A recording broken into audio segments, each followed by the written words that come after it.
Mbere y'iyi ntambara irimo kubaho muri Gaza, ubuzima muri Gaza bwari bukomeye cyane. Gaza yari imaze imyaka myinshi mu ngaruka z'amakimbirane ya Isirayeli na Misiri. Kari agace gafunze ku buryo inzego z'umutekano za Hamas zahoraga zigenzura uwinjira cyangwa se usohoka. Hafi 2/3 by'abaturage muri Gaza bari mu bukene. Iyi ni imibare ya Banki y'Isi.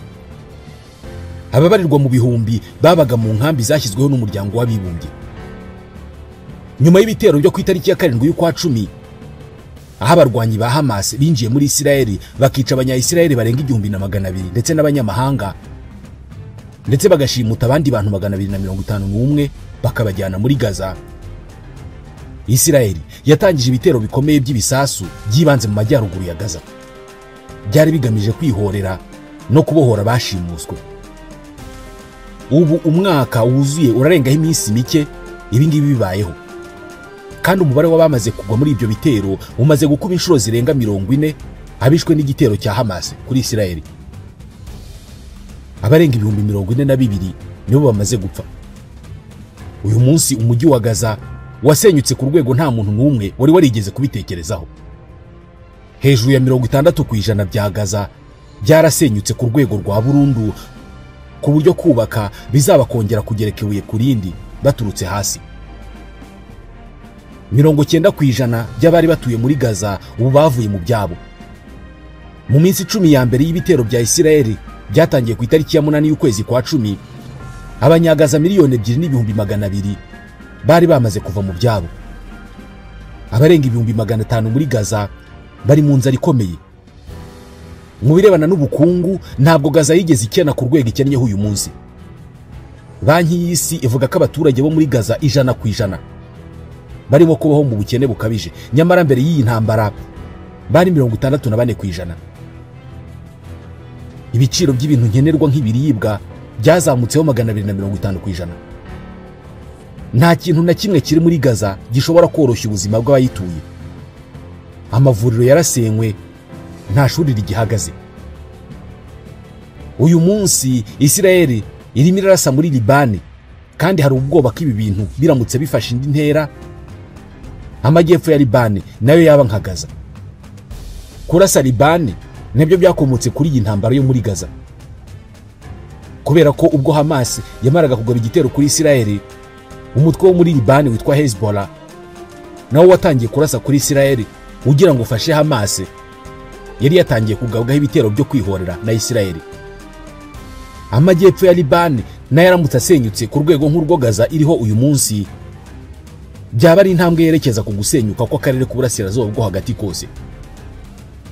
Ubundi ibi bintu byatangiye bite?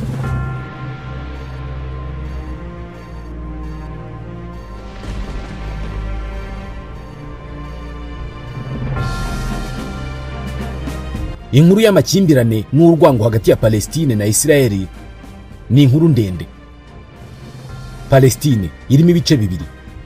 Hari igice cya Gaza kiyoborwa n'umutwe wa Hamas kuva mu mwaka wa 2007, hakaba n'ikindi gice kiyobowe n'ubuyobozi bwa Palestine cyitwa West Bank, kiyobowe n'umuryango uharanira ubwigenge bwa Palestine, Palestine Liberation Organization. Uyu ni nawo muryango wemerwa na l'ONU nk'uharanira inyungu z'abanya-Palestine.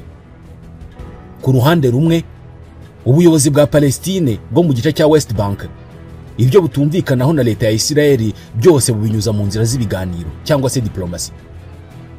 Ahanini ubu butegetsi ibibazo byose bugirana na Isirayeli bubijyana muri l'ONU ndetse n'ahandi hose inzira za diplomasi zikora, kugira ngo buri ruhande rucishe make ndetse hanacibwa imirongo nka za nyirantarengwa buri ruhande ruba rutagomba kurenga. Ku rundi ruhande, Hamas iyobora Gaza ibyo ikora byose ihangana byeruye na Isirayeli. Akenshi aba bombi ntabwo bagiye bajya kure inzira z'amakimbirane.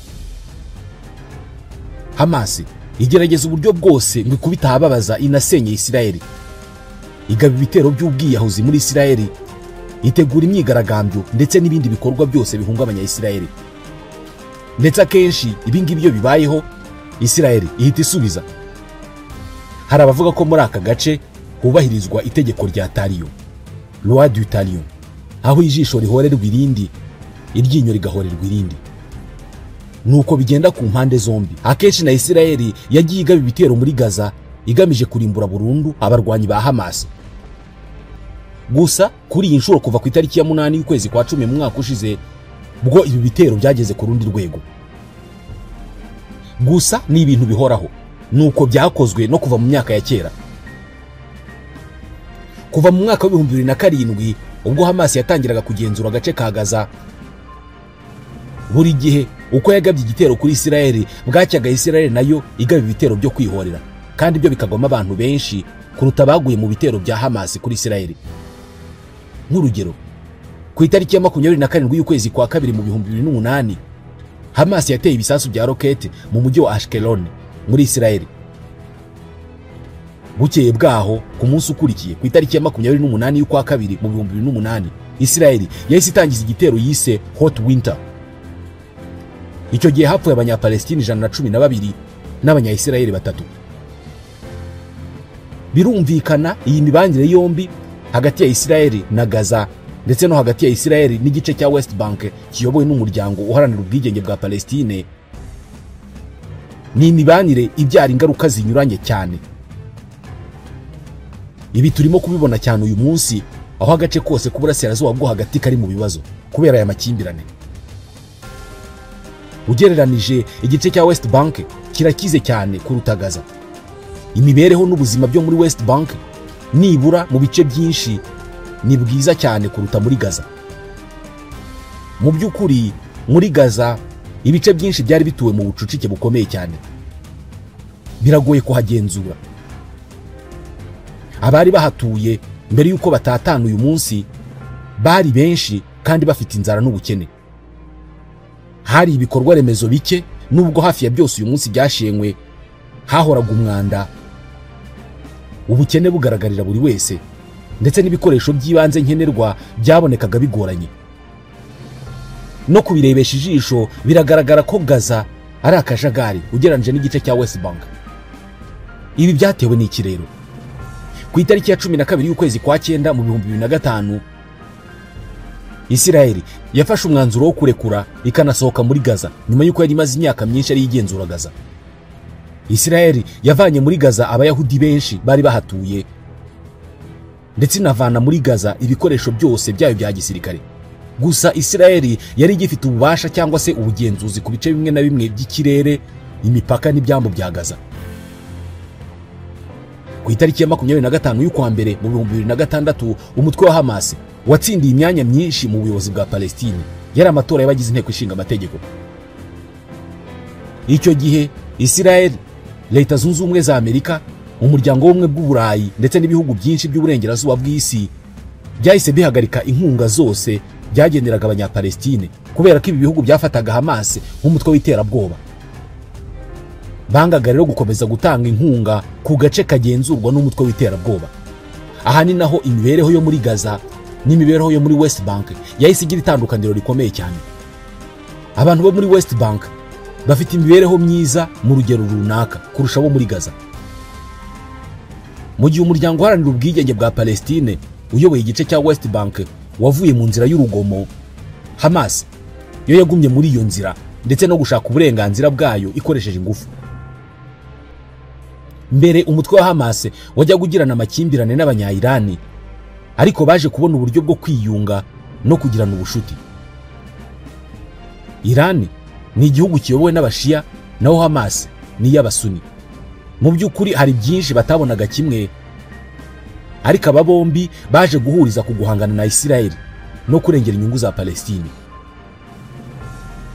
Uyu munsi Irani niyo muterankunga wa mbere w'umutwe wa Hamas, ndetse Irani yiteguye kwinjira mu ntambara na Isirayeli irwana ku ruhande rwa Hamas. Murabyibuka ejo bundi barashe misile zirenga 180 hejuru ya Tel Aviv.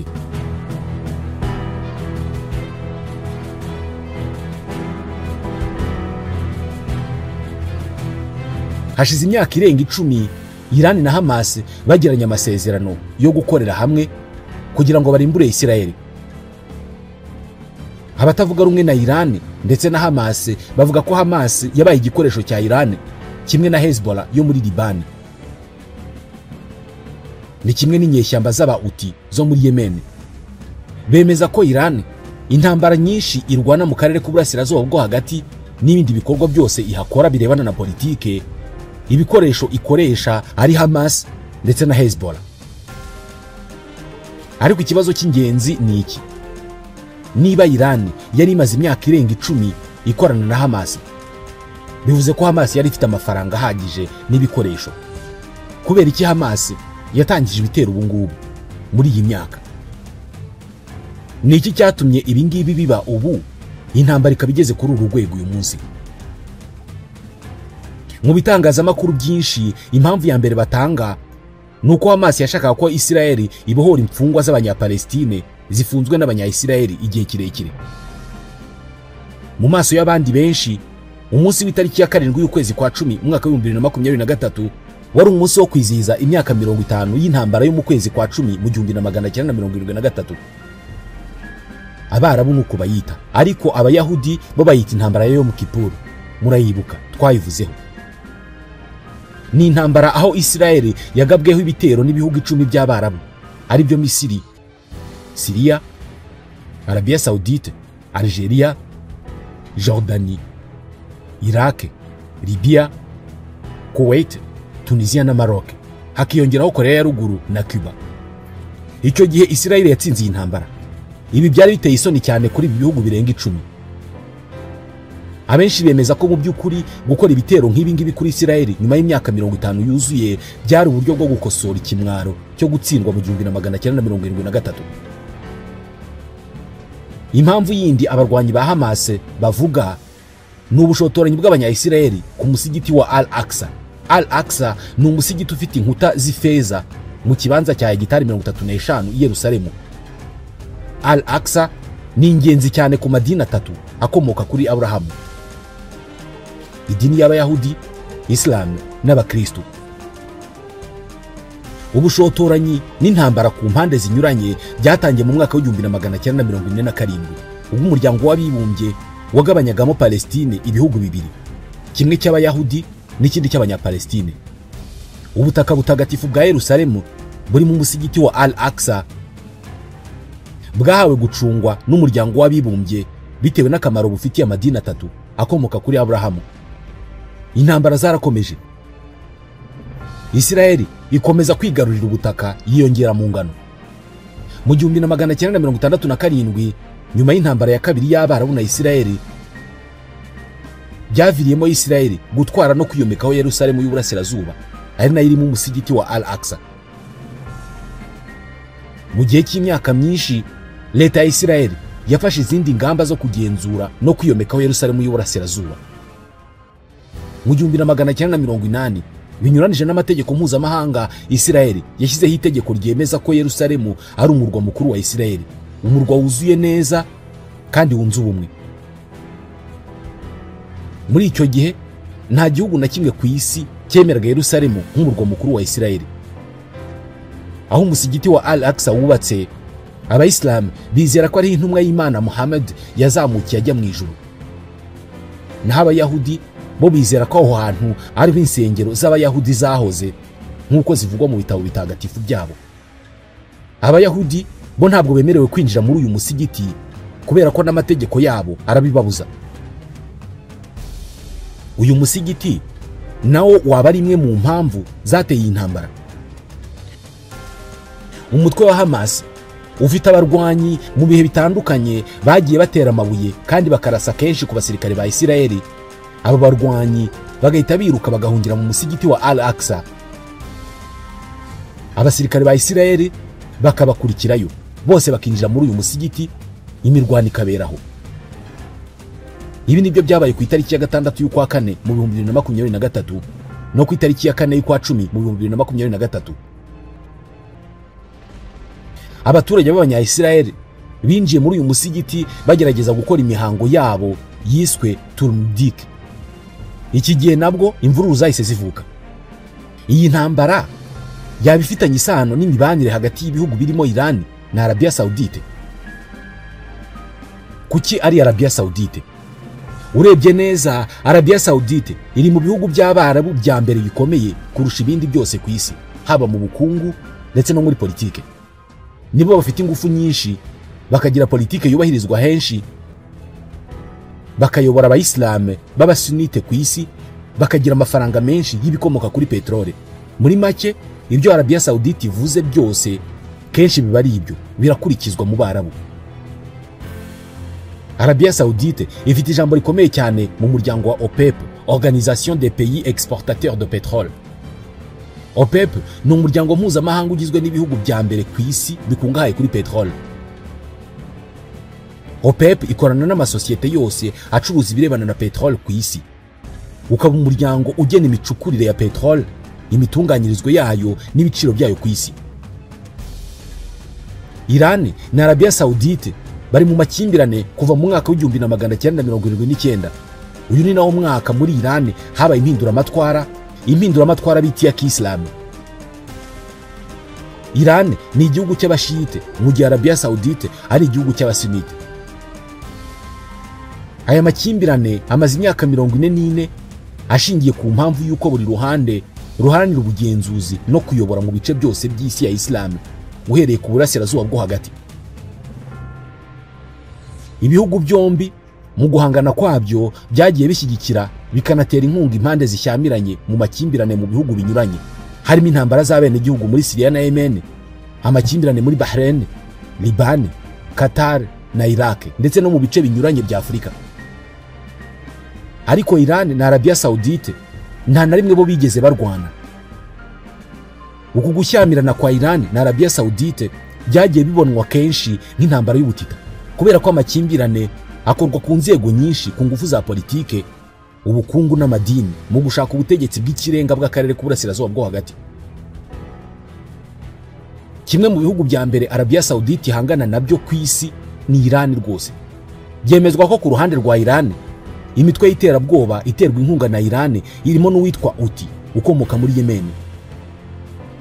Uyu uhungabanya umutekano kenshi muri Arabia Saudite, birumvikana ufashwa na Iran. Ibiheruka ni drone 14 izi nyeshyamba z'aba Houthi zemeje ko zohereje mu mijyi inyuranye yo muri Arabia Saudite, ndetse no kuri sosiyete ikomeye cyane itunganya ibikomoka kuri petrol yitwa Aramco, ikorera muri Jeddah ku nkengero z'inyanja itukura. Iki gihugu cya Arabia Saudite cyahise gitera ahantu 13 mu gihugu cya Yemen, byemezwaga ko ariho uyu mutwe w'inyeshyamba z'aba Houthi wabarizwaga. Mu magambo make, Iran na Arabia Saudite bahora barebana y'ingwe, kandi si ibintu byavuba. Hagiye habaho imishyikirano n'ubuhuza mu bihe bitandukanye, kenshi ingingo nyinshi ntizivugweho rumwe. Akenshi buri ruhande nta cyizere rugirira urundi. Ubu abanya-Arabia Saudite n'ibindi bihugu byinshi ku isi barakurikiranira hafi Iran, bayishinja ko rwihishwa iri mu isiganwa ryo gutunganya ibisasu bya kirimbuzi, kubera ko ifite gahunda iteye imbere cyane yo gutunganya nucleaire, kandi ifite uranium ihagije. Iyi uranium ni ikinyabutabire iyo cyifashishijwe ku ngano nto itarenze 5%, gitanga ingufu zakorwamo byinshi: amashanyarazi, mu buvuzi muri rusange, ibikoresho bigiye bitandukanye, ndetse yifashishwa cyane mu ikoranabuhanga. Iyo uranium ikoreshejwe ari nyinshi kugera kuri 90%, itanga uburozi bwakwifashishwa mu gukora ibitwaro bya kirimbuzi. Buri gihe iyo bavuze gahunda ya nucleaire ya Iran cyangwa se nuclear program of Iran, baba bavuga imbaraga zikomeje gukoreshwa na Iran mu bushakashatsi ku ikoranabuhanga rya kirimbuzi. Iran ifite ahantu henshi hakorerwa ubushakashatsi, ifite ibirombe bya uranium hamwe n'ibikorwa byo gutunganya iyo uranium. Gahunda ya nucleaire ya Iran yatangijwe mu myaka y'1950 ibifashijwemo na Leta Zunze Ubumwe za Amerika muri gahunda yiswe Atoms for Peace. Mu 1970 Iran yemeje amasezerano kuri gahunda yo kugikoresha ingufu za nucleaire mu bikorwa by'amahoro. Icyo gihe yemeje kandi ko gahunda zayo zose zirebana na nucleaire zigomba kugenzurwa n'ikigo mpuzamahanga gishinzwe ingufu za nucleaire, IAEA. Nyuma y'impinduramatwara ya Iran yo mu 1970, Iran yahagaritse ubufasha n'imikoranire yose n'ibihugu byose byo mu burengerazuba bw'isi. Kuva ubwo yagiye ishyirwaho ibihano bikomeye ikanakomanyirizwa muri byinshi. Iran yakomeje gahunda zayo ku ngufu za nucléaire, noneho ikazikora ku buryo bwa rwihishwa. Mu myaka y'ibihumbi 2000 ihishurwa rya gahunda yo gutunganya uranium rwihishwa ya Iran ryateje impungenge henshi ku isi. Bavuga ko iyi gahunda ishobora kuba igamije gukoreshwa mu bikorwa bitagamije amahoro.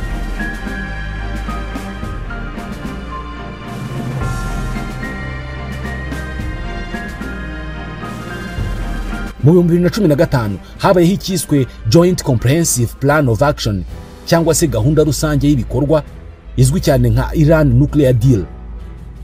Ni amasezerano kuri gahunda y'ingufu za nucléaire ya Iran yakorewe i Vienne muri Autriche ku itariki ya 14 y'ukwa karindwi 2017 hagati ya Iran n'ibihugu bitanu bigize inama y'umutekano ya l'ONU, ari byo Leta Zunze Ubumwe za Amerika, Uburusiya, Ubushinwa, Ubufaransa n'Ubwongereza hamwe n'umuryango w'ubumwe bw'Uburayi. Muri iyi nama Iran yemeye gukuraho ububiko bwayo bwa uranium ikungahaye ku gipimo cyo hejuru, kandi yemera kugabanya 2/3 ku mubare w'ibikoresho byayo yifashishaga mu gutunganya uranium. Naho urundi ruhande rwemeye gukomorera Iran ku bihano byinshi yari yarafatiwe.